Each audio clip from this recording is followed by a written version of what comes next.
இந்த உலகில் பல யோகிகள், சந்நியாசிகள் பிறந்துள்ளனர்.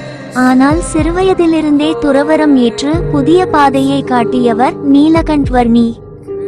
1781 ஏப்ரல் 3 உத்தரப்பிரதேசம் சபாய கிராமத்தில் தர்மதேவ் பத்திமாதா தம்பதிகளுக்கு இரண்டாவது மகனாக கணஷ்யாம் லால் பிறந்தார். சிறுவயதிலேயே தாய் தந்தையை இழந்ததால் அவரது ஆன்மீக தேடல் ஆழமானது.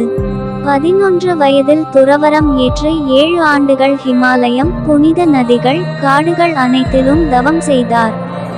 கடுமையான தபசால் கழுத்து நீளமடைந்ததால் நீலகண்ட்வர்ணி என அழைக்கப்பட்டார். அவர் 9 லட்சம் யோகிகளுக்கு போதித்து பெரிய யோகியாக போற்றப்பட்டார். ஒருமுறை மாந்திரீகனை சந்தித்தார். அவன் மாயைகளால் சோதித்தும் வெற்றி பெறவில்லை. வர்ணி, மாந்திரீகம் தற்காலிகம், உண்மையான சக்தி கடவுள் தரும் ஞானமே என்று அறிவுறுத்த அவன் தன் வழியை மாற்றினான். பின்னர் குஜராத்தின் லோஜ்பூர் இல் ராமானந்த சுவாமியின் ஆசிரமத்தை அடைந்தார்.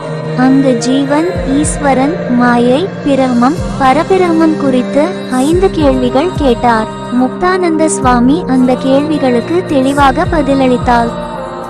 ஜீவன் அழியாத சுத்த சைத்தன்யம், ஈஸ்வரர் உலகை நடத்தும் தெய்வீக ஆளுமைகள், மாயா பந்தம் உண்டாக்கும் சக்தி, பிரம்மம் பரமாத்மாவின் நிரந்தர தலம், பரபிரம்மம் அனைத்தையும் ஆளும் பரமாத்மா. இந்த பதில்கள் நீலகண்ட்வர்ணியின் மனதை ஆழமாக நெகிழச் செய்தது. அவரை குருவாக ஏற்றுக்கொண்டார். பின்னர் ராமானந்த சுவாமி அவருக்கு சகஜானந்த சுவாமி என பெயரிட்டார். அதன்பின் வாழ்க்கையை எளிமை, பக்தி, தர்மம் ஆகியவற்றை மக்களுக்கு போதிக்க அர்ப்பணித்தார். 1830 ஜூன் 1 அன்று 49 வயதில் சீடர்களிடம் நான் எப்போதும் உங்களுடன் இருப்பேன் என்று கூறி கதாவில் மகா சமாதி அடைந்தார். பின்னர் உலகெங்கும் சுவாமிநாராயணர் என போற்றப்பட்டார். இவ்வாறு சிறுவனாக தொடங்கிய நீலகண்ட்வர்ணி சுவாமிநாராயணராக ஆன்மீக ஒளியை உலகமெங்கும் பரப்பினார். நன்றி.